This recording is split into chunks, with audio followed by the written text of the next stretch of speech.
Hi, I'm Jeff Walter, and welcome back to the podcast. I have a special guest today, Ray Miller.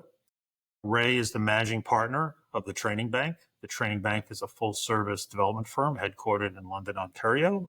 It's been there for the past 35 years. Training Bank has worked with a wide range of organizations, large and small, as well as multinational companies in Canada, the United States, and the United Kingdom, Europe, Caribbean, the Pacific Rim, basically everywhere you can think of around the world. Ray's specialty is customer experience, customer service, management development, and leadership training and consulting. Ray focuses on helping organizations achieve greater customer focus and improved service delivery and enhanced management and leadership capabilities. Ray is a passionate and humorous speaker, gifted and dynamic facilitator, pragmatic consultant, and author of several customer experience and leadership books and training programs. Ray, welcome to the program. Thank you for agreeing to be here. It's going to be an interesting conversation. Thanks, Jeff. I'm looking forward to it. So I always like to, get to know people a little bit more. I think, their story, how they ended up where they're at, is interesting. We all kind of take our own paths through life. So, Ray, how did you end up as managing partner at the Training Bank? Yeah, give us a little walk through. Long story. So yeah. I was born in a small town. A small cabin in the woods.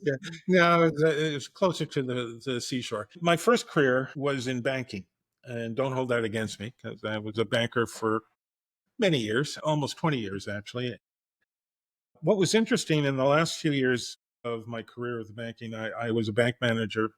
This goes back in the 70s and early 80s. So it was a little bit kind of different environment then for bankers. But what was kind of interesting, I was a branch manager, and the regional vice president of the area I was working in the Maritimes, in Nova Scotia, actually, came up to me and said, you've got a good track record in sales and service in your branches, the branches you've managed, and we've got this program coming up that we'd like you to teach your managers in this region, all the managers in this region, around sales and service management. So how to build better sales and service in the banking environment.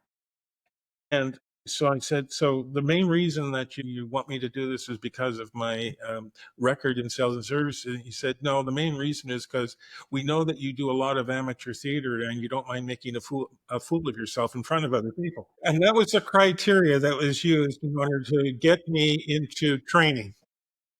Sorry. Right. That is the first time I've heard that story from someone. It's like, well, I was in amateur theater, so he knows I don't mind being, making I'm in amateur theater, and I really understand how to put on a show.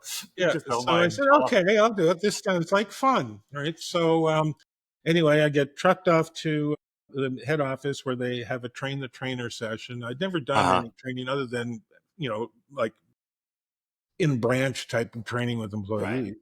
And so I attended this program, and it was around sales management and sales and service management. And so we also did a train the trainer. So we were taught the program and then taught how to teach the program. That's the first formal training I ever done. So then I came back. Right. So one question I had was, what did you find? You had mentioned that the branches you were managing, right, had very good sales and service. What about those functions called you? Yeah, there's obviously a bunch of different functions, but why about sales and service kind of was in you?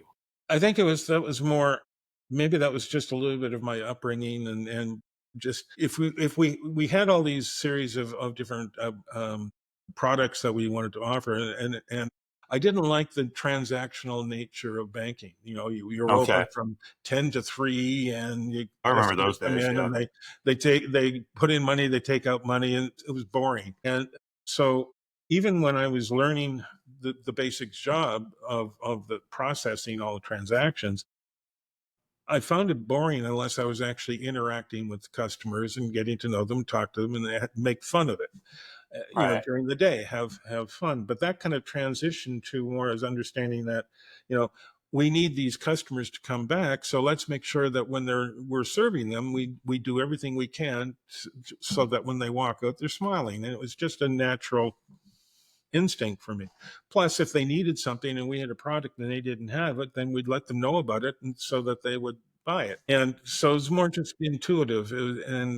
But that is just the way I've always been in terms of my approach to things. But that makes the amateur theater make sense, right? Because it's you have much more personal, interactive.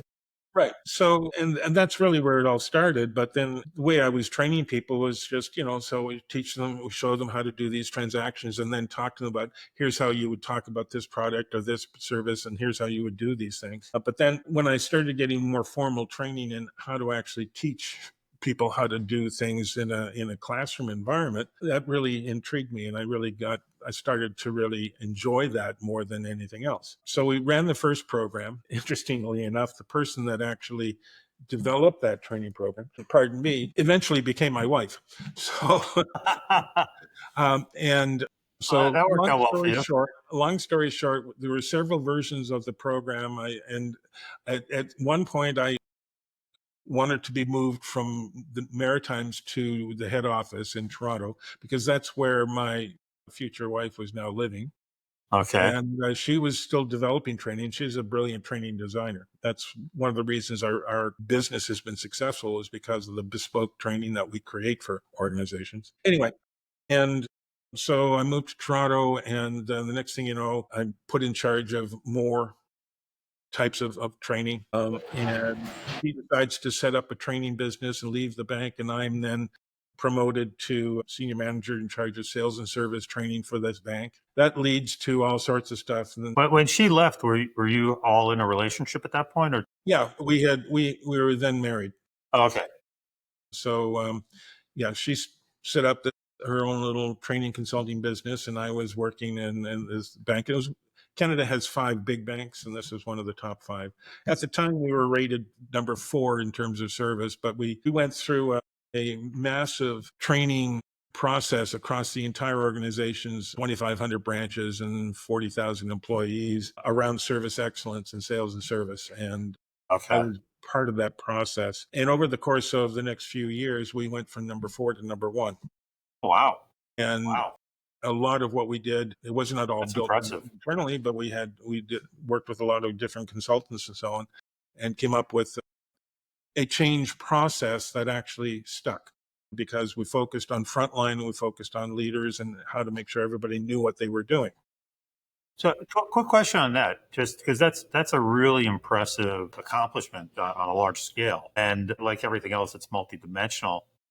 How did the training impact that, or what contribution did the training make towards that improvement versus other things that might go on, process reengineering? Well, the training was a catalyst for the process improvement, because the training wasn't just smile training. It was much more than that. It was, what do you need to know and do in order to affect change? What do leaders need to do to create Okay. sales, customer service or sales and service focus within their branches? What do the back office need to do in order to support that? And so it became a top-down driven process where we had buy-in from the most senior executive, and it was supported through not just words but actions. And so the people were encouraged to change, and those that decided not to were encouraged to find other employment. And it really did commit to this change strategy, and it worked. So at the most senior level, they're like, okay, in order to have improved service, we need to re-engineer the process. But in order for the re-engineer process to really take hold and for people to deliver that higher level of service, we want to train the people not just on the process, but the reasons behind the process and how Right, we came up with the process, right, so that they incorporate it into their. It's not just a mechanical thing you do. It's like you have an understanding, and when you take those, I mean, I don't want to put words in your mouth, but this is what I'm hearing is like, when you do that, when you say, okay, here's the change, here's the new process, we're going to train you not just on the new process, but the process of coming up with the new process. And then you can understand why we did what we did. And you might not agree with it. And you might say, hey, we could have done this other thing. And you might apply that locally to your context and improve service even more within the Yeah. bounds of the If people, is if that you a want people to change, they need to understand why. right? Quite often in most organizations, what happens is you get a directive coming top down saying, now you're going to do this. Right. And the person says, why? And that's because I told you so. Because if you don't do that, you're going to get fired. Because if you want to get your paycheck, you have to do Right. this. This is the way it's going to be done now. So, but if you want to make this kind of transition and change, you need to do it leader driven, but to look for consensus. You need buy-in. If the people that you're leading don't trust you and support you and buy into whatever vision you have, then no matter what you do, they're going to just sit there and do whatever they get rewarded on. For example, Right.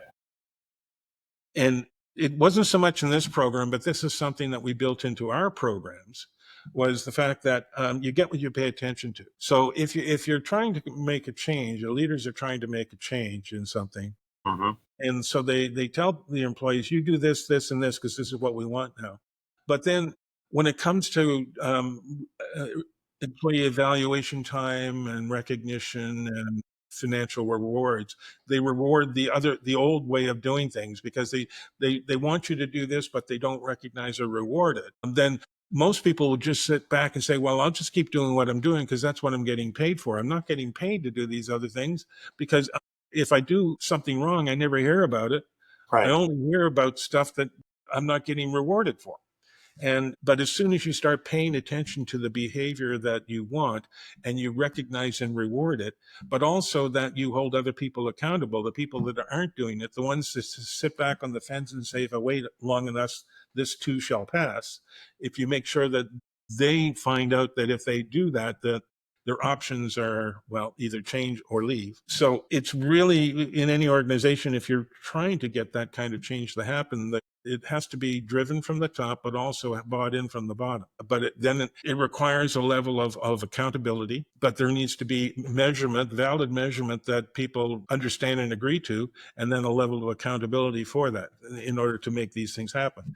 So like if you're trying to improve customer service within an organization, if all you do is train the employees in what service looks like, the only people that will benefit are the training consultants that created the program. Right. Right.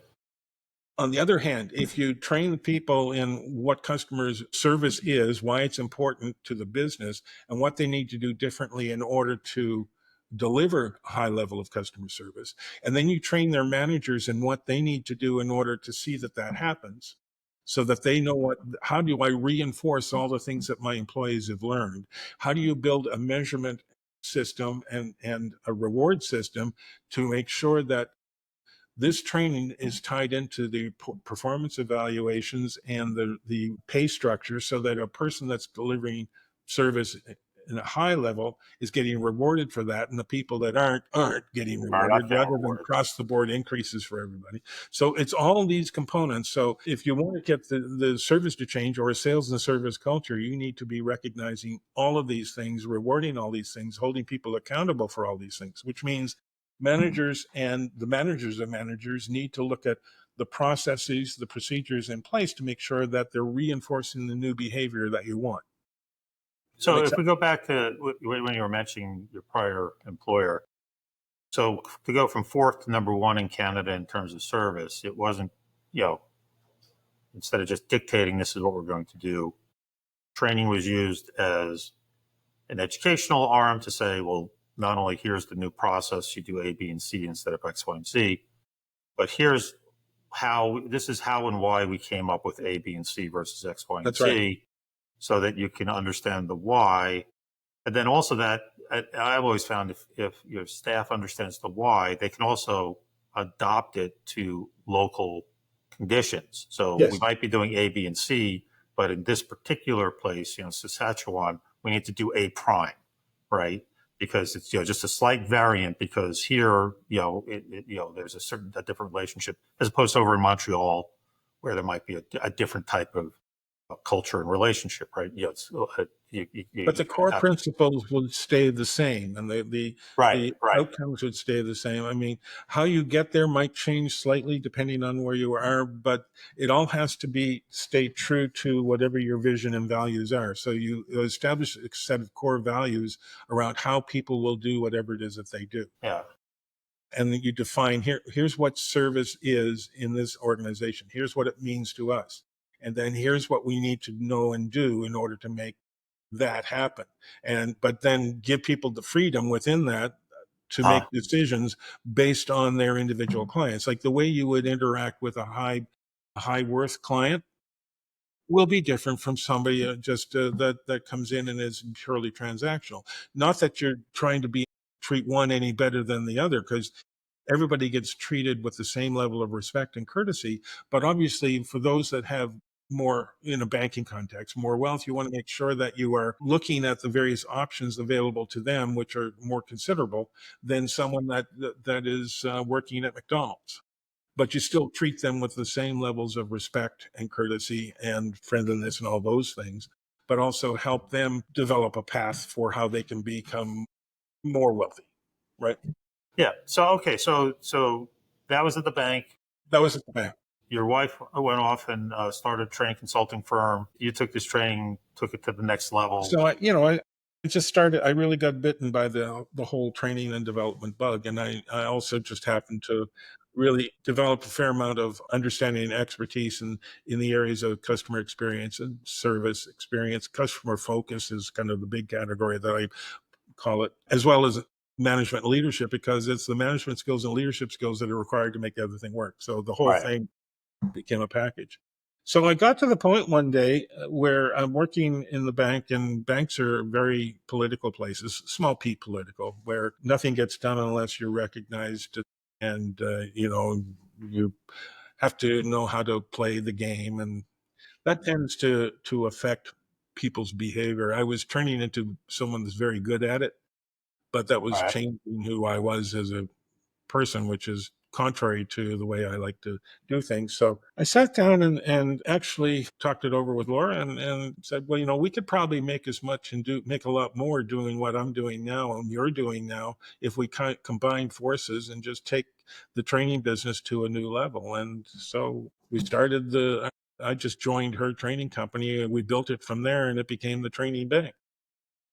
And she had, as I say, a brilliant designer, and has designed sales programs, service programs, leadership programs, a lot of it bespoke stuff, everything by going into organizations, looking at what they need, and then developing very specific training to meet that purpose. That goes back to the 90s, the early 90s.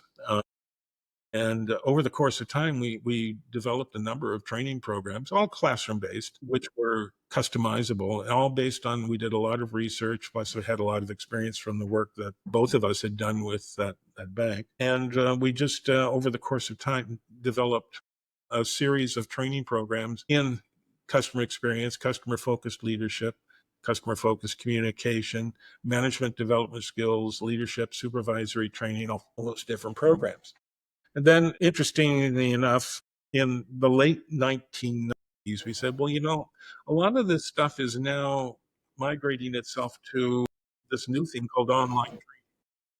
And it was at that point very, very basic. And so what we did was we created a couple of programs, all text driven. One was a management development program, one was an employee development program that included all different topics, like the management topics and everything from communication, problem solving, decision making, all the basic management and supervisory skills, and some leadership stuff. And all based on the classroom stuff we had done. We just then began to convert it into text-driven online training and created these different programs.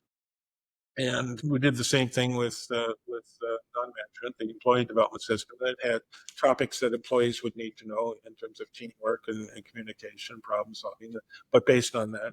And then customer service was a big part of it as well. And so we launched that program. We called it the Training Bank Online, and that's where the whole thing started. So then we got this notion that, well, let's write a book. So I said, yeah, we can rattle that off in a couple of weeks. So 9 months later, we're still working on the final copy. Oh, no. I'm working on my first one right now. I just rattle this off in a week. That's customer focus. Yeah. And we got that published, and then we created another That book take a called lot The more Customer energy Focus. than you think.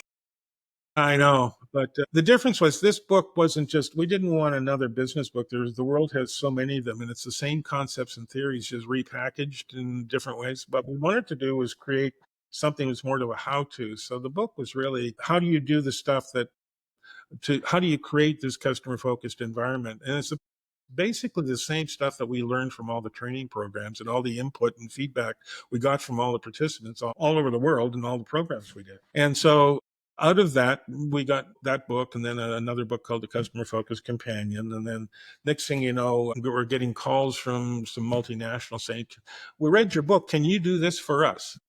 Right. Okay. And The answer is so yes. yes, Yes, I and can. then so that led to the development of a number of customized versions of the programs we had created. And I was most fortunate. I got to go around the world several times because these larger companies were located like in Europe and Malaysia and United States. A lot of fun to do. I don't like going to airports anymore. That's sort of an unintended consequence of business travel. Yes. But anyway, out of that, one of the clients said, can you do any of this online? So we said, sure. So we created an online program called Maximizing the Customer Experience. And then we were looking for a platform to put it on. And well, I happened across Latitude Learning in the 15 years ago. And the next thing you know, we put this 8-module certification level course called Maximizing the Customer Experience into the Latitude Learning system. And it's been happy ever since. Oh, well, thank you. That's very kind of you to say. We try hard. And as we were talking, earlier, well, one, appreciate your business over these years, but also we've always operated with a long-term viewpoint to build that trust and, help you be successful and that makes us successful. But thank you for that. So, okay. So now it's on, now you've got these online courses, you've still got the instructor-led courses, you're branching out and, you evolve over the next decade, you continue to evolve. So here we are today. So, and you've kind of touched on this, but if I was a customer of yours today, what am I hoping to accomplish? Am I regulatorily checking off a couple of boxes or why would I bring the training bank in? What impact do I want to have on my organization? And who are you still focused on financial services companies? No, Or, that's where we started, but we soon discovered that the core fundamentals of service excellence, customer experience apply to every organization. The context changes, but okay. the fundamentals are the same. So if I'm a decent sized multinational and I want to bring you in, what am I hoping to accomplish with it? Well, you want to What get impact am I hoping to have? people to do what the training is designed to do, which is what you're trying to do is get people to understand what they need to do in order to focus on improving the quality of their customer service experience. Okay. Because they know if they can do that, it will stimulate and create long-term customer loyalty, which will eventually lead to customer advocacy. And when you get to that point, you have customers that, regardless of what's happening in the economy, will deal with you because they will stay with you because they trust you and know that if they have a problem, you will fix it. They're also getting products and services that are high in quality and at a fair price, and they're actually even willing to pay more because the service experience they have, if they need to Right. deal with you, is at such a high level that they don't think anybody else could do that. So it's a business strategy. And most organizations that we do work with understand that customer focus or maximizing the quality of the customer experience is a business strategy. It's a profit strategy. It will contribute to the bottom line in the long term rather than just simply a short-term fix. Okay. If, if I'm a customer or a potential customer, what I'm looking for is higher customer retention, growth within the customer to take on, to sell, to cross sell additional products. I'm looking for you to help me with the customer experience and the service. And based on what you said, it's a set of tools that look for that long term to build that trust. And then that will increase retention, which will increase my revenues and profitability in the long term. And that's what I'm looking for as a customer. So then based on that, who am I training? Who has to get trained? What do they need to know? Everybody. Everybody. See, the thing about service is most service failures are not as a result of the frontline person screwing up. Most service failures happen because the ball gets dropped somewhere within the organization, whether it be somebody in the back office is too busy to deal with it or doesn't know how to deal with it, or the frontline person doesn't know who to go to resolve a complex problem. Service is inside out. If you can't get it right internally within an organization, you'll never get it right for the paying customer. And so it's understanding that everybody in the organization has a role to play in adding value to the customer experience. Everybody. Okay. And it doesn't matter if they're on the shop floor or they're in the accounting office or they're in a marketing division or HR. Everybody in their role does things that will contribute to the quality of the customer experience. They just need to understand the role and relationship between what they do and the impact it will have on the customer, which means part of the learning is creating a process, which we call internal partnering, where I need to identify who within the organization do I work with that will help me succeed with the customer. And then the person at the other end is who in the organization do I work with and what do I need to do to help them? And so it's creating this partnership within an organization focused on how do we change the way we do things for the benefit of the customer? And how do we add value? So that process change now becomes something that's more organic. It's being looked at not as a simple process. Well, let's evaluate this process here. Let's evaluate that. What we're doing is making sure the people that drive those processes understand what they're doing now and then look for ways to make it better, faster, and easier for the customer to do business. Okay. So part of what we're doing in the training is teaching people how do we become better internal partners. Then we also teach them what do we need to look at, how do we evaluate and examine the customer experience. So we use a concept called moments of truth, where every time a customer comes into contact with the organization, at some point they have an opportunity to form an impression. That impression at that touch point will determine whether they continue to deal with you or leave. And so the moment of truth this goes back to many years ago when Jan Carlson at SAS Airlines used this concept in order to change the airline from a transactional one to a customer focused one, and it worked. Anyway, so what we want people to understand is how do I make sure that at these touch points with where the customer is interacting with me, and it could be frontline, it could be over the phone, it could be through email, it could be any number of things. But at that touch point, who is involved in the success of that touch point and what are they doing now? And what then they need to change in order to deliver a better service experience. Okay.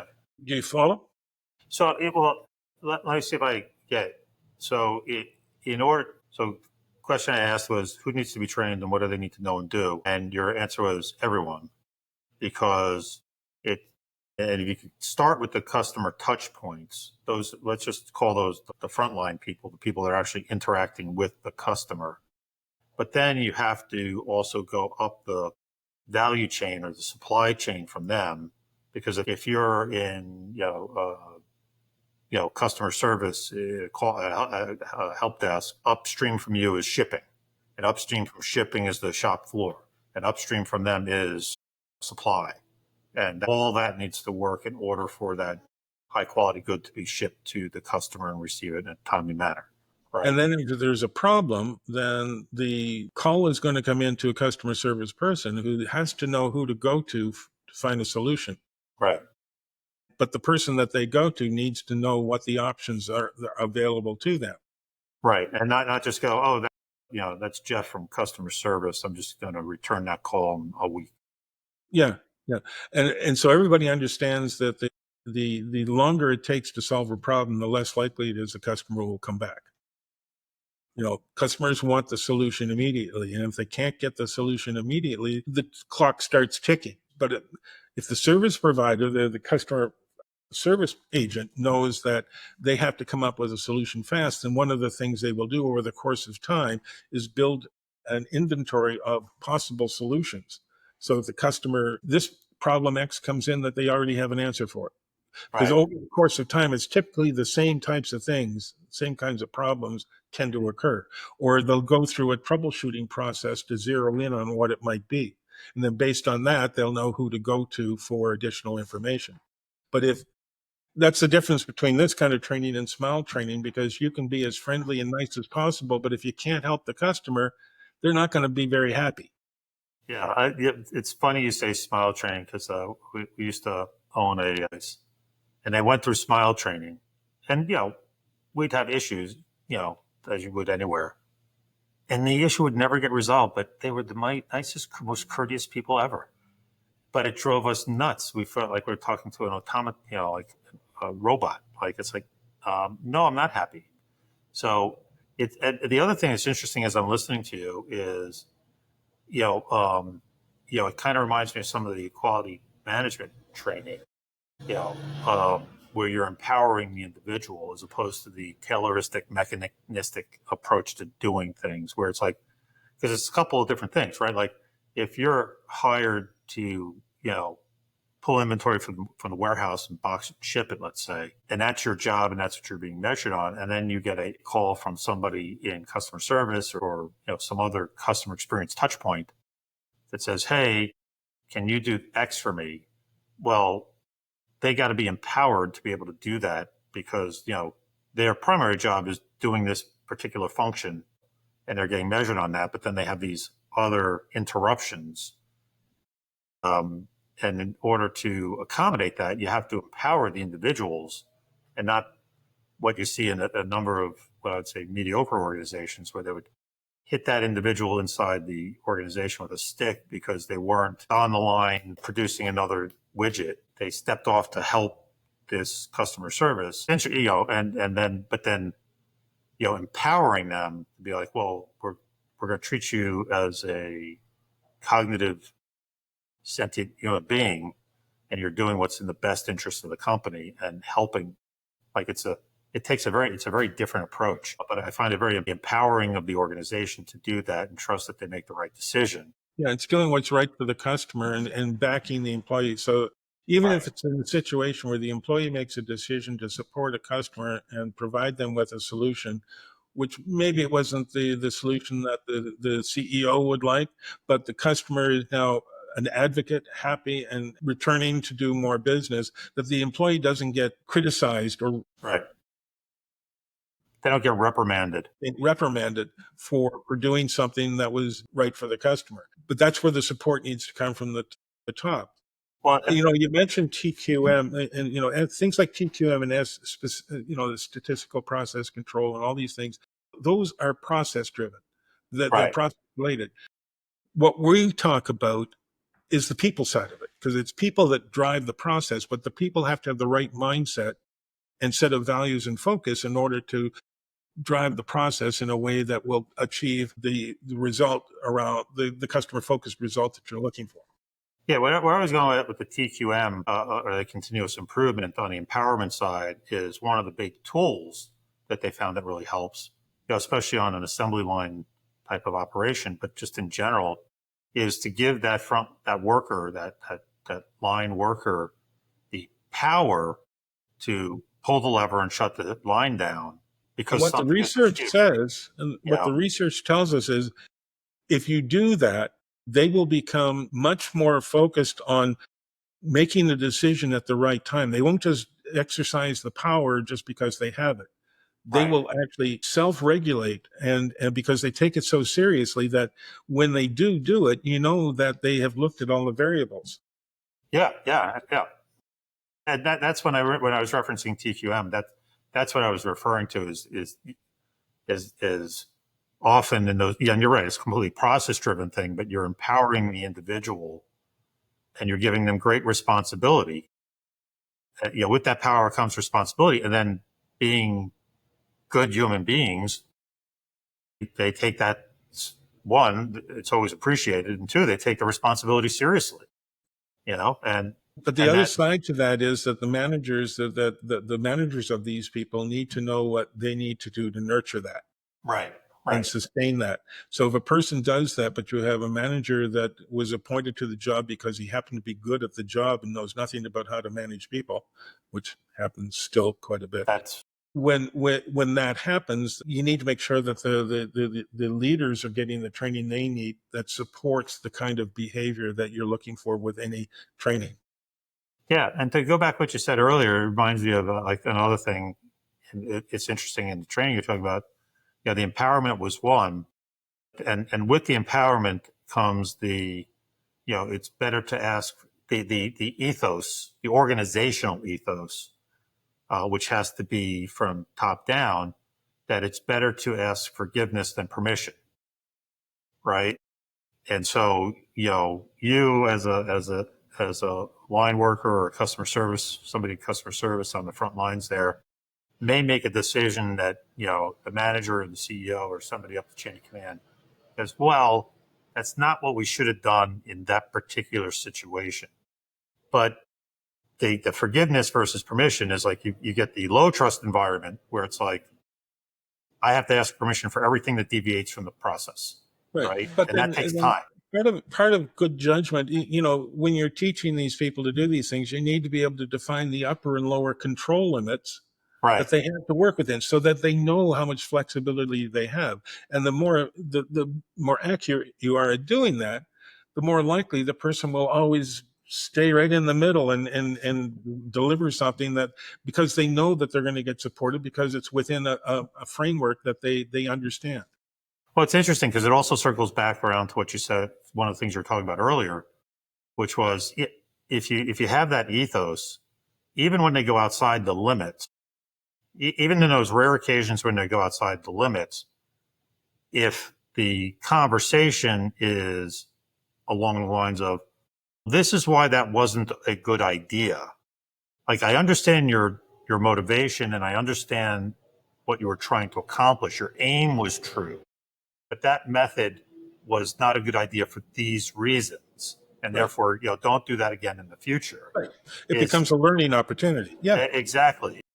As opposed to, bad employee, let me slap you on the wrist because you did something outside the bounds, even though you were doing it with the best of intent, with the company's interest in mind. And it kind of goes back to what you were talking about earlier with the customer experience training. It's like back at the bank is like, you got to get the whys in there, not just the how. And if you get so even if you give them that latitude to, you know, and if they cross the line without asking permission first, well, permission takes time, but you don't just reprimand them. You say, well, that wasn't a good long-term thing for these reasons. Like it all circles back around that same type of ethos. People need to understand what service is Right. within that organization, their definition, why it's important, but not just why in terms of, it's profit strategy, da, da, da, da, da. No, individuals need to understand the financial consequences of the decisions they make. So Right. if you do this, here's what it could cost the organization.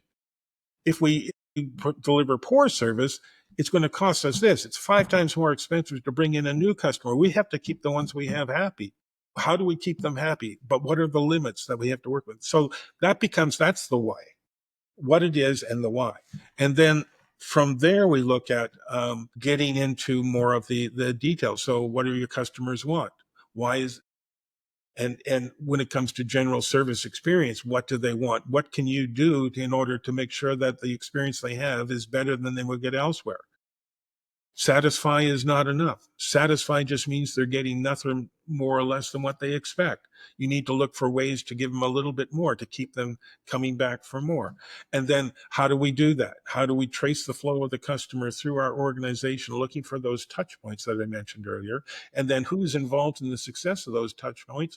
Let's work with them to make sure that when the customer hits that spot, that moment of truth, they are impressed. And then what are all the things that need to be done around that? Then what happens if you have an unhappy customer? What are the kinds of things that we need to do in service recovery to solve the issue so that the customer recognizes that nobody could fix it better. Yes, I trust you because if I have a problem, I know I can come back here and get it fixed the way it needs to be fixed. All these things become part and parcel of that. That's the process that we try to teach people. And then the last component we talk about is how to look at what we do and constantly look for ways to constantly change and improve the way we do things. We're really looking at continuous improvement and the philosophy behind that, and trying to continuously improve how we interact with our customers. And that becomes integral to the value system within an organization. So we're constantly changing and improving how we actually do everything that we do. Those are the When you say components. we there, are you talking about the training bank or are you talking about your customers and the training you're providing now? The training we're providing that, yeah. That, So the course that does that is called the maximizing the customer experience, and those are the key components. There's a lot more to it, but that's really what we're focused on there, so that everybody that goes through the course understands what it is, why it's important, and what impact they have on the customer, and then what are the things they need to do in order to enhance the quality of the customer experience. How do I work together with my colleagues to make that happen? So that becomes the course. But then on top of that, just providing people with training doesn't guarantee that they will actually use the training.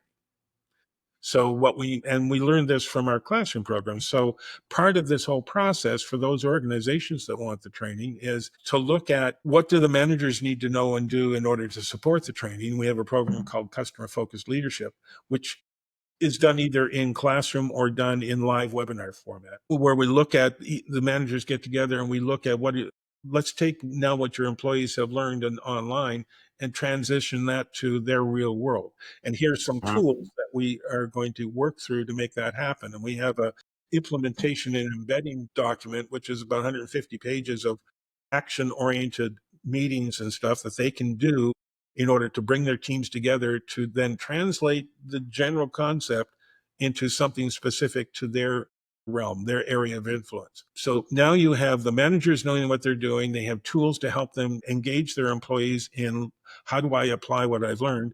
But then on top of that, you also then look at organizations looking at their rewards and recognition, their performance management systems, and what kind of buy-in and support is necessary at all levels in order to make it happen. We don't always get to influence that last part, but we have the whole process for the training of non-management and management and the tools necessary to really engage everybody in making the changes that they need to make.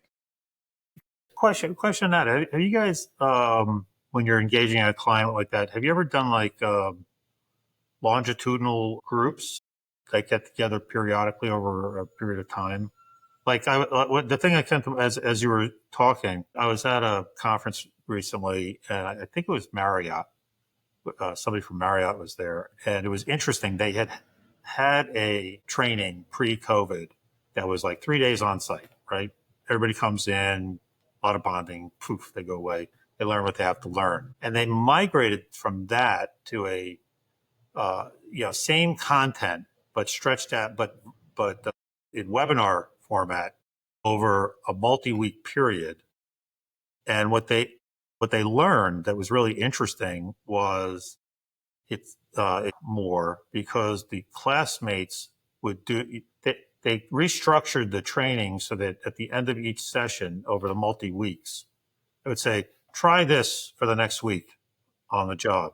And then they'd get together like 2 weeks later or what, I forget what the temporal period was. But then the next session would be, half the session would be talking about, well, I tried that and this is what happened. And I ran into this road, this worked, this didn't. And then somebody else would chime in, oh yeah, I ran into that roadblock and I did this. And they started learning from each other and it became more of a, We've done that, yeah, and it's a lot. That's actually a lot of fun. Yeah. But from just as a facilitator, and we have a project coming up at the end of this year into 2020. So that's exactly what we're doing. Where we're doing a pilot group of about 20 managers, and we're spreading the customer focused leadership webinar over 6 weeks. Yeah, and then but the whole pilot is going to spread over 4 to 6 months. And through that process, we'll refine and define some of the very specific objectives that will come out of that, because as we work through the program with the leaders, there'll be some very key things that come out of that we'll be able to add to the whole thing when it rolls out nationally or Yeah. internet, because it's a multinational group. Yeah. I mean, I thought that approach that they did, It's I brilliant. thought it was brilliant. It Like, is. and I think the approach you're trying, I think that's brilliant. And I think it's brilliant for a couple of reasons, not the least of which is it's really easy to implement. Like there's nothing fancy needed, right? And what they found was not only did the lessons stick because people would go try it and then get feedback, but then the inter-organizational bonds Yeah. that were formed over that, say, 6 week period outlived the training. That's And right. these And people, they would start helping each other. And so right. yeah. And we've seen that a few times. Not every organization is willing to do that, because they're not willing to commit their people for long periods of time, because they're afraid if they're doing something that's going to improve their capability, they're not going to be managing people. Just Yeah. the commitment to this has to be right from the top to make it work. But when you get it, we've had 3 companies where they were willing to do that. One was in financial services, the other, well, actually 2, where one was in investment, the other was in mortgage, and the third, though, was in just a technology based organization. But they were willing to do that and take the time, and you could really see dramatic improvements. One of those, or no, 2 of those organizations, actually, we submitted their names to the International Council of Customer Service Organizations for the International Service Excellence Awards Wow. for their performance. They both won in Oh, different wow. categories. Yeah. Oh, it's like a repeat of your bank experience. Yeah, the improvements were extraordinary, but that's because they bought into and supported the whole process. And our philosophy was, let's when we enter a project, it's how do we work ourselves out of a job? Because if we do that, then we make sure that we enable them to do stuff so that they don't call us back. I mean, and some people might think that's a dumb consulting move, but that's usually they call for some other issue then, because you helped us with this. We don't need you on that anymore. What about this? But, Well, yeah, it's dumb in the short term and brilliant in the long term, right? Because in the short term, you don't get that come back and train us on that thing that you trained us already. In the long term, it's like, hey, these guys actually have an impact. well, that's the whole thing. That's the impact of this. When people do it and they see how they measure the customer retention rates, Right. the churn levels go down, retention rates go up. There's a steady line in terms of with the existing customers, the profit, and it's cheaper to serve the same customers. They already know the process, so it doesn't cost you as much to serve. Right. So there are lots of financial gains as a result of it. Hey, so I'm talking impact. I was talking to a franchisor a couple of weeks back. The gentleman used to work at some of the larger franchise like Denny's and Buffalo Wild Wings, stuff like that. But have you, with your clients on the customer experience training, we talk about customer retention.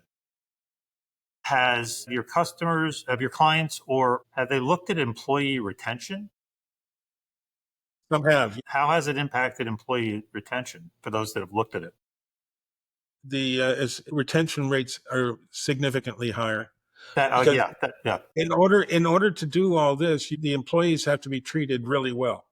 right, Happy employees equal happy customers, guaranteed. So the more you do to contribute to the employee's success and help them become more effective and successful, to give them the kind of not just financial gain, but both creating an environment with both intrinsic and extrinsic motivators where they want to succeed. They get the rewards they want, the extrinsic motivators, but they're also challenged and looking for opportunities, and they feel they're contributing. They stay.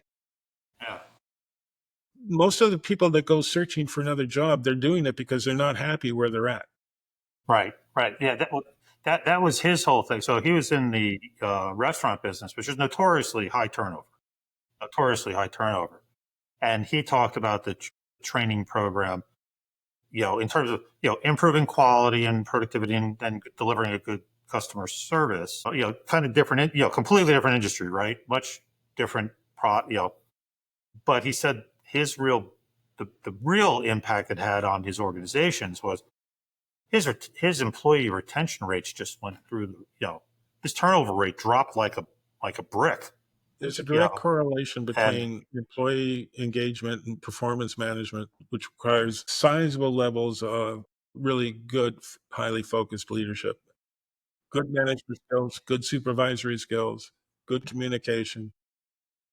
yeah, I was going to say, usually, like in say financial services, you don't really think too much of employee retention, right, or turnover, because they tend to be, relative to say a quick service restaurant, relatively low. But Yeah, if you could drop them dramatically, and just your customer service goes up and your costs go down, that's right. because it takes, I mean, especially in something like, I mean, that's what he found, and it applies to other industries, because it takes a while for a person to come up to speed. Like, not only do you have to spend money to find, it's just like the customer thing, like you said earlier, like it takes 5x to find a new customer versus retain a new customer. But it's the same thing with the employees. It takes 5x, and then it takes them like 6 to 12 months to get up to speed. That's right. You know, And depending on the business, like hospitality is different from, but if you're looking at some organizations, when you lose good people, it's hard to calculate the loss, but yeah, you're losing customers. yeah, But you can look at your churn rates, and you can see what has happened in the organization, and what, now if you can measure how many customers we've gained or lost each month, and then in terms of why are we losing them, and look at those churn rates, you can calculate over the course of time what it's costing you, because of not treating your employees well, both from an expense training and development of the employee, but add to that the loss of the customer, and how much money have you lost as a result of not being able to provide a level of service to your customers. It's enormous.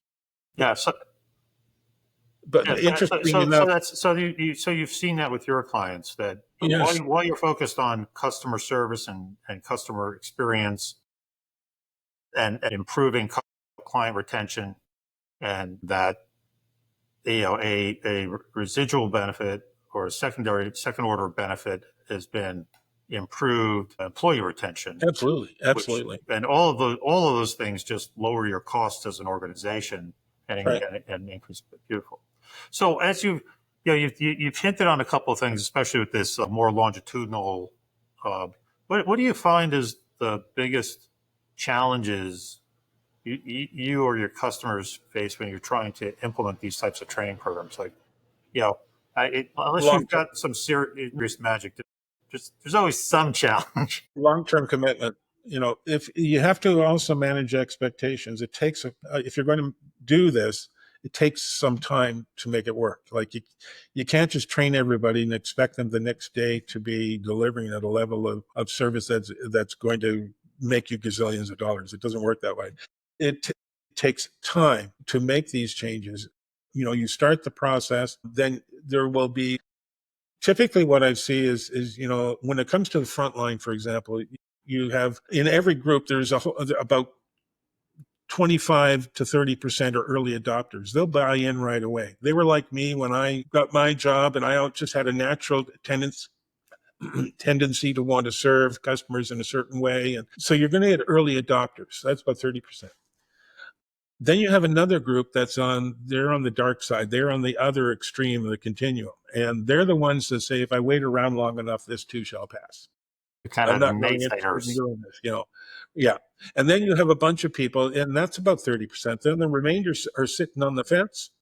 They're the ones that you need to encourage to move to the positive side of the equation. And you do that through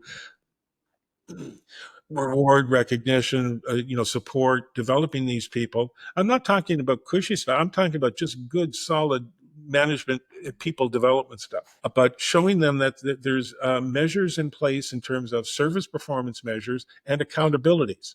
And the accountability, if you do it, it's positively reinforced. And there's accountability if you don't do it. And that's reinforced.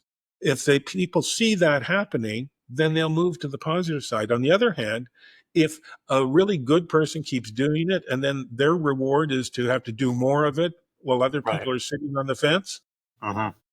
then the people on the fence are going to go to the dark side. They'll just think, well, look, I mean, why should I bother? There's the good people, they're going to do it anyway, but there's no accountability to make this happen. And if I do it, I'm going to get penalized. So why should I bother? So it's really looking at how do we make sure that everybody is brought forward, and those that choose not to, then they can go elsewhere. So you said it takes time. Give us a perspective on what's the time frame. It's obviously not days, but are we talking weeks, months, If you were years? to take our stuff, and so you put the employees through the program, I mean, the bigger they are, the longer it takes, obviously. But Okay.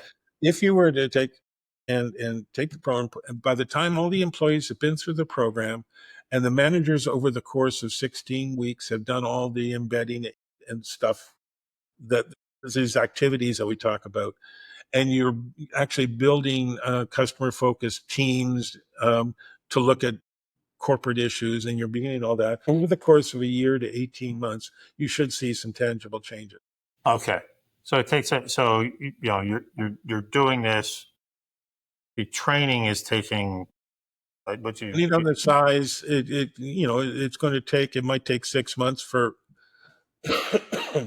for a couple hundred people. You right, need to look at it and say, it all depends also on some other variables. Like, for example, you may already have a very strong and effective performance management culture where you right. may already have a culture. It's been transactional up to this point, and you want to shift the focus now to a customer focus rather than just transaction based.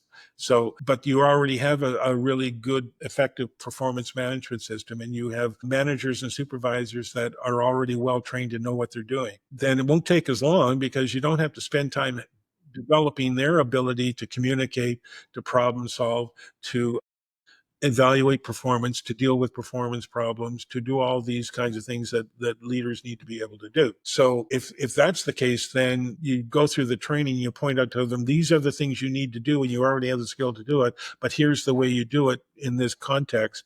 Then it won't take as long. And you should start seeing results within 6 to 8 months.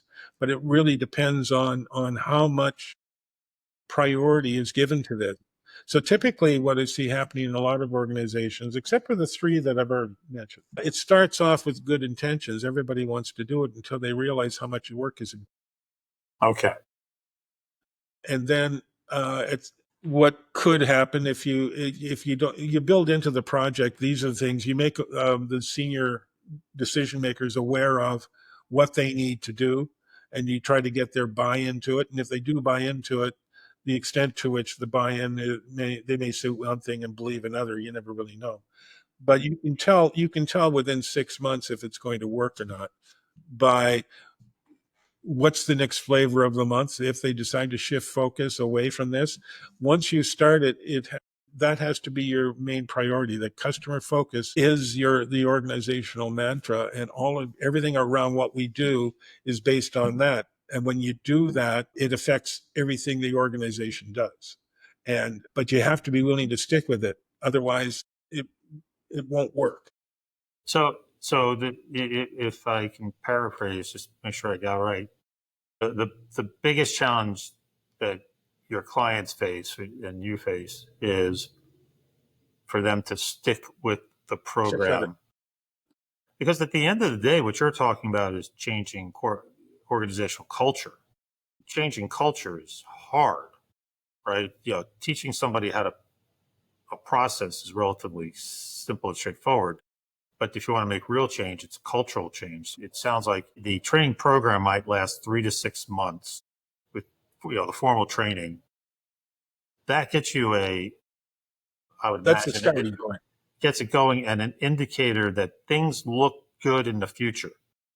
But it hasn't shown up in retention rates or, those are lagging indicators, right?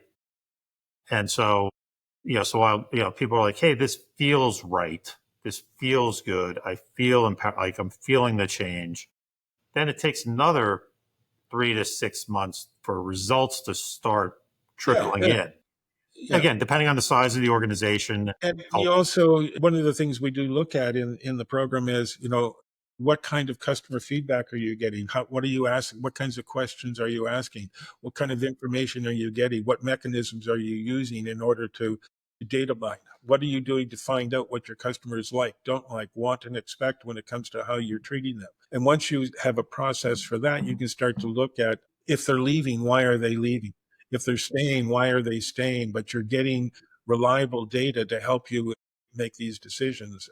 And then maybe you find that as a result of this, you may need to change the way one department or one function works, or maybe you need to add a new level of servicing, or maybe you need to change the product to match the client's need if it can be done. But you're acting now on reliable information based on real unbiased customer feedback. So if you have a good performance oriented, empowering culture with good customer service metrics, Yep. and therefore you don't need to move the culture as much. You're almost plugging into a healthy culture. Impact happens, and you have good metrics to guide things. Then the impact happens pretty quickly. On the other hand, if you've got less of that type of performance oriented culture and you don't have good metrics, it's a little bit longer haul to plug in, because you got a longer journey to go as an organization, and you also got to get the good metrics in place. Yeah, and the classic example, one of the clients I had mentioned earlier, it was a mortgage company, is a mortgage company. They already had a lot of the good metrics in place. Like their managers were very employee focused, and their service was okay, but they knew that okay wasn't enough. And when we went in, a lot of the things we taught them, they said, "Oh, we didn't realize we could look at it this way." We just shift the focus a little bit more in terms of, how do you look at your business through your customer's eyes rather than looking at it through a regulator's eyes.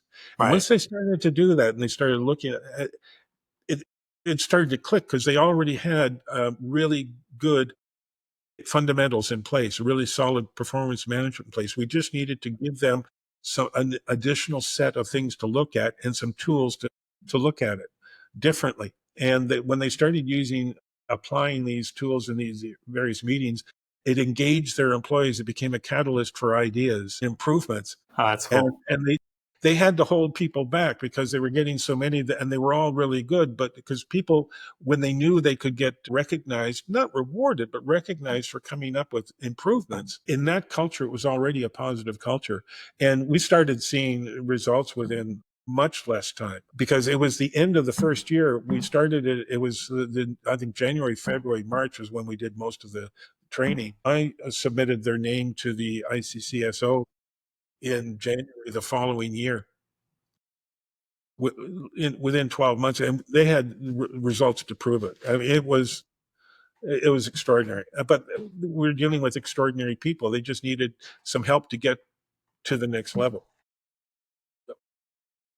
So, over the conversation, we've been chatting for a while. It's been so much fun. I've been learning a lot. We've talked a lot of a number of best practices: the instructor led, the stretching it out to do more of a facilitated session, the e-learning, the blended learning. Are there any other approaches or best practices that you think have really helped make your training program more impactful that you guys are using, Well, or any techniques?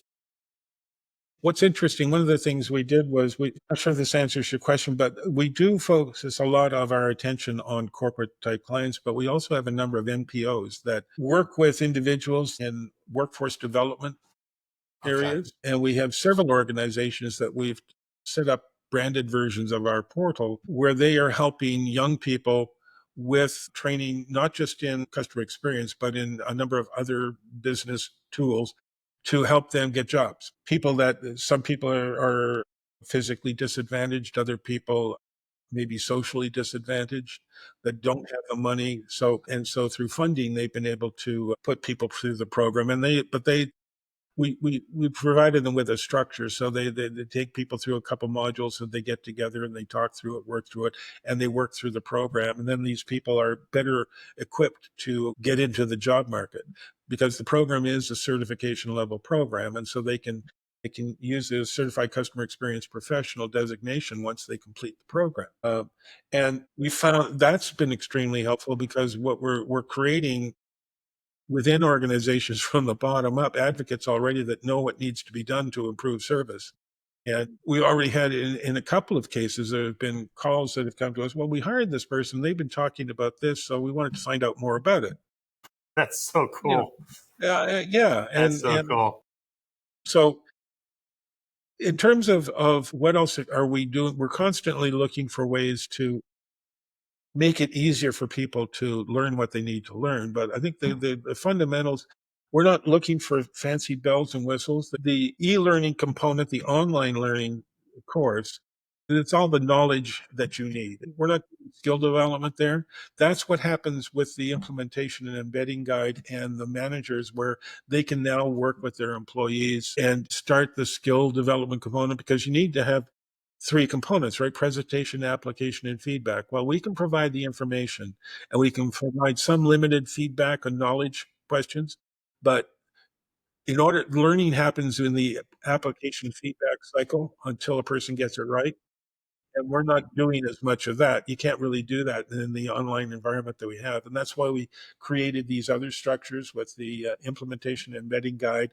The employees complete a personal action plan and as part of a study guide action planning process as they're going through the course, where they define things they're doing now, what they need to do differently, and what they need to stop doing.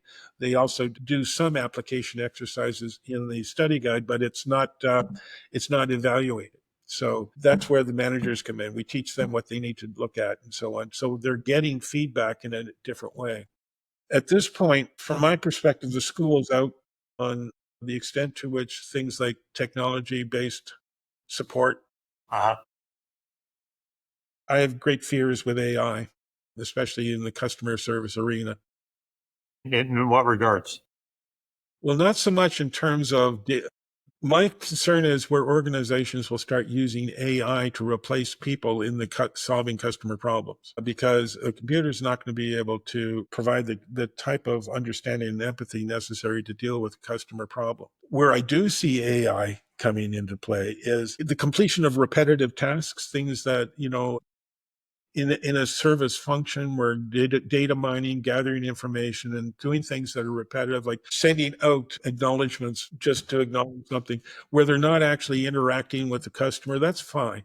But if they start using artificial intelligence as a customer service attendant, as soon as the customer finds out they're not dealing with a real person, they will not be happy. And they will find out. So that's one fear I have. I can see using it in business in terms of gathering information, data mining, doing all those things, coming up with lists of suggestions, but those ideas need to be vetted. In Uh-huh. terms of training design, I can see where repetitive tasks, like if you're creating a training program and you need to create a series of knowledge test questions, get them to generate a bunch of questions. But a real person needs a training designer needs to go through and look at them to make sure the questions are delivering the kind of responses that you are looking for, to make sure that the person knows what they're talking about. It may be making it easier for people, or it may be able to help you cut down on the numbers of people you have working, which is the wrong way to look at it. But anyway, it's a fear I have, because what we're trying to do is stimulate creativity and get people thinking about what they do and how they can do it more effectively. Uh-huh. Once we have the computer doing that for the person, then we're not developing individuals to their greatest potential. They're saying, well, why don't we just push this button and get a computer do it for me? Right.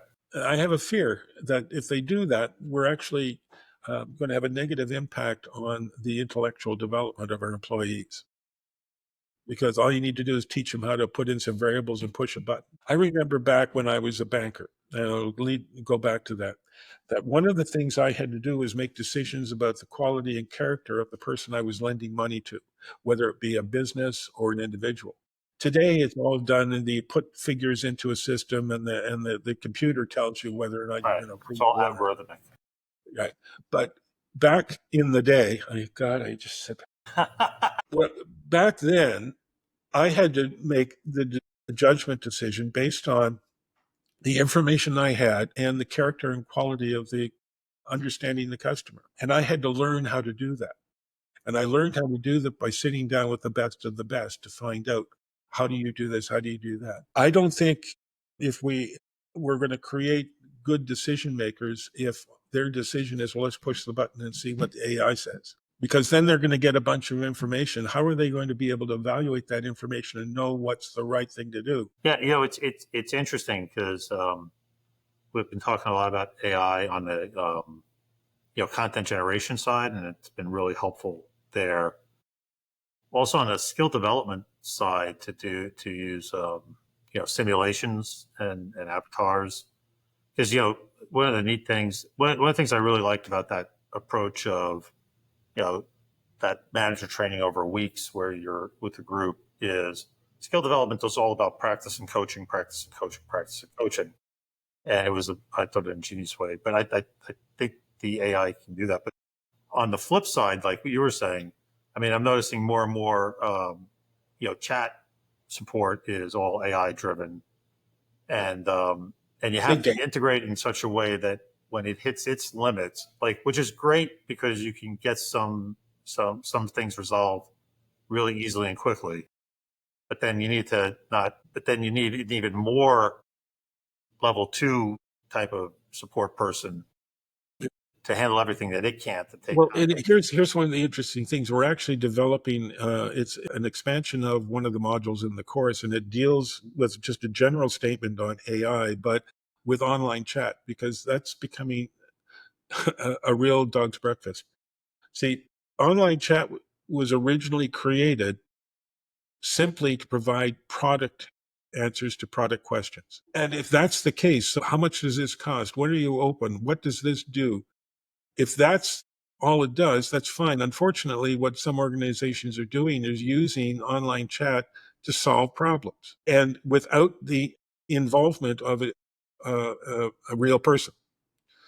And I mean, I've heard stories where some problems have been solved and thousands of dollars have been lost because the solution ended up in court, or the solution ended up giving the person a lot more than they should have been given because nobody got in the way to look at it and evaluate it. But if it's simply to provide core information that has been vetted by uh, the people in the know, that's great. Problem is that when you start using it outside that realm, because it's easier than having a live person talk to another live person, then you're in for trouble. There are some organizations that actually do this. They don't want to talk to the customer, so they put this stuff in place to make sure that they never really do interact with their customer. Yeah. Yes, there's Like a couple of voicemail help. tech, like who? Voicemail help. Yeah. Yeah. Well, it also reminds me of, some of my colleagues who's, got a number of, and they're seeing a ballooning of AI on the recruiting side. And it's interesting because they're rewriting their resumes to get through the AI screening. So it's going to be, it's People will do whatever they need to do to win the cheese. Right. Whatever system you create, people will always figure out a way to get around it. Yeah. I think the funniest story I've heard so far was my sister, and her son is in middle school. When he was in middle school, and because now the kids are all using AI to write their term papers, right? And so he submitted something that my sister knows was original, like right. She was there when he wrote it. But because so many kids are using AI to write their papers, the schools are using AI to see if the paper that was written was AI generated or copied from somewhere else. And so they flagged my nephew's paper as something that wasn't original. And my sister's like, I was there. Yeah. But I But think it's like, interesting though? You think isn't that interesting though? That's where things are heading. And that is a concern for me. I think especially in the customer experience realm, because maybe the very young customer won't mind because they're used to it. right. But the customers at my age, and maybe not as old as me, but pushing my age, are if they have a problem, they have a fair amount of buying power. And I wouldn't want to be pissing them off. And if you use technology, abuse the technology, that can happen. Yeah. Well, and I was talking to a couple of younger colleagues, and it's interesting because I view this, this is like the third technological revolution for my career, right? It's like I started my career in the 80s and started with PCs and then the internet and now this. Like, like I think it's a powerful tool, but like all tools, it's gonna it's going to change everything, but we don't know how it's going to change everything. It's going to be, the proponents are going to overpromise, underdeliver, and eventually it'll change everything. And so don't, so there's, but because at the end of the day, it's a tool, and we have to learn how to use the tool to maximum Exactly. effect. And the trouble, just because it can do something doesn't mean you should use it. Or Yeah, it well, can, right? Use the things that were originally intended, but don't abuse it. And unfortunately, people have a tendency to look for the line of least resistance. So if they know that they can save money or reduce complement because they're using this tool, you do get what you pay for. Yeah, and there's always unintended consequences, and those can really be serious. yeah, and you won't know what it is for a generation. Like, like I gave a talk on AI, a webinar a number of months ago, and I came up with the 7 AI use cases for learning and development. But I led the conversation off with a picture of a statue of John Henry in front of the Pennsylvania coal mine. And I go, look, this is not new. I mean, this technology is new, but every time a new technology comes out, it eventually changes everything, but it takes time because we got to learn how to use it to maximum effect. And so it gets overhyped, underdelivered, but in time changes everything. And John Henry, this is the folk story of John Henry. He was a a miner going up against the steam powered shovel, and he had a race with it, and he won the race, but then he died. It was the folklore. And it's like, but now we live in a world that's been industrialized. That was the beginning of the Industrial Revolution, and that and so eventually the machines won, but we learned how to use them to maximum effect, and then also what's the right way for humans to interact with them and use them, and in what capacity. So I'm looking. It's going to be interesting because I think there's a Yeah, I lot mean, going on I now. think there's lots of great benefit behind the technology itself. I think if you put it back in the context of service, customer experience, and the training, as long as people really understand what all of their and the different customer groups want and expect when it comes to the service they receive, and they understand what they're if they understand what the customers like and don't like, Right. and they are using whatever tools they have to maximize their understanding and deliver a level of service that is better than the customer would get elsewhere, then I'm all for it. If they decide to use it for the wrong reasons, which is to save money, maybe to save time at the expense of the other, then you're going to run into problems. But as a technology in and of itself, it could be extraordinary. And the notion of using it for virtual reality and augmented reality in some kinds of training, that's going to be exceptional as long as there are properly trained training and development specializes evaluating whatever is going on in there so that they're designed to enhance learning based on fundamental principles, good fundamental adult learning principles, then yes, by all means use it. Yeah. Yeah. The other thing I tell people is there's no such thing as a perpetual motion machine. So at the end of the day, it's a machine, and what makes everything happen is humans have to do something, and so it'll change things. Some jobs will diminish, some jobs will grow. It'll change how we interact with things. The internet has changed a bunch of things. Just go to your local regional mall and see the impact of the internet. But there's no perpetual motion machine, so it's going to be really interesting. Anything else heading in the future for the training bank? What do you got coming down the pipe? Well, we've got a fascinating project coming up with a group that is in STEM, and we're really looking forward to it because these it's very much driven around technology and math and science, and so the people we're dealing with are extraordinary people, and great fun to deal with too. Their head office is in the UK. Um, that's a lot of fun, but they're spread out globally. That's fun. Yeah. So there's that project. We've got to the point where we are taking projects, but only what we feel will actually work. We're kind of, as clients are contacting us, we are vetting clients. When it comes to the big Well, project, that's a blessed position to be in. a lot of our stuff, though, we do have a number of organizations that also sell our training. So we have training companies that we've licensed to deliver our classroom programs, as well as offer the online certification program. And we have a number of MPOs that use the program, and a couple of community colleges that use the program as part of their calendars. So there's that Oh, that's flow. exciting. Yeah, it's fun. But these are people that are looking for a certification as a customer experience professional, Right. and may not necessarily be employed yet.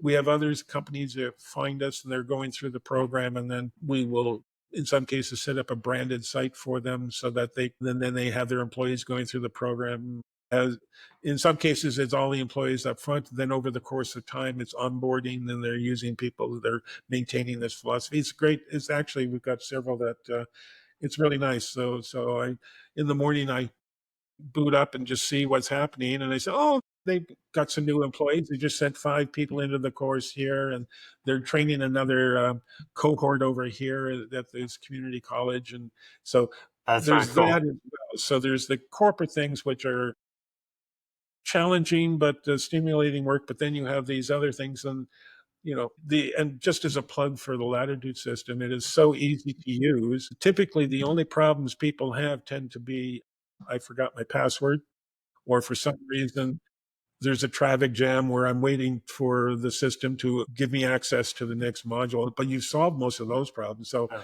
I mean, it's a Yes. beautiful system to work with. Thank you. I appreciate that. And on our support site, how to reset my password is the #1 page. Yeah. But the nice thing about it is, if I have them contacting me, because when they contact me, I can find out who they are and who their boss is, and then I'll say, well, maybe I should talk to, and so we use it as a business relationship development tool, Oh, wow.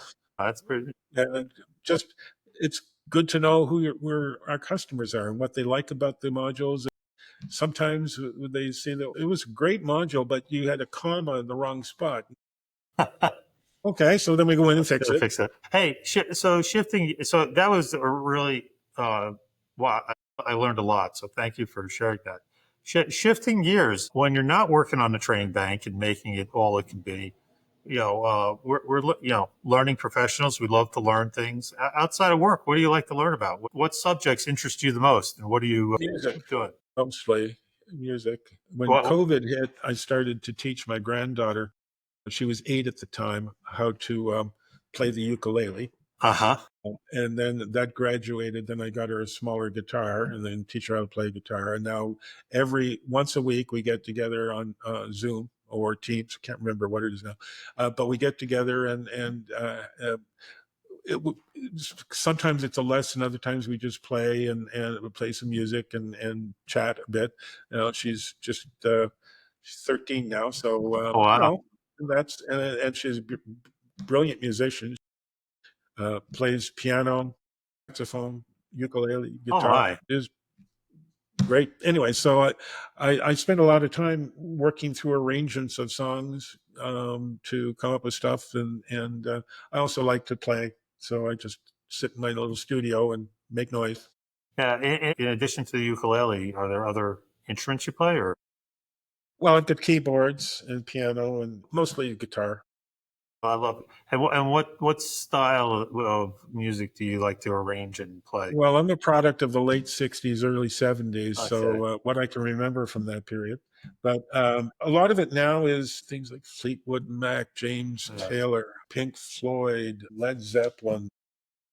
So do you take their stuff and rearrange it, or do you arrange your own? Well, one might say that just happens organically because I don't play as well as they do. But yeah, I've also got this little music program. It's called Moises, and you can, What's it as called long as again? you Moisey? Moises, Moises, like noises, only Moises. Moises. Okay. Yeah. Um, what you, as long as you own, you bought the music, you can upload it to their system, but then you can mute different instruments.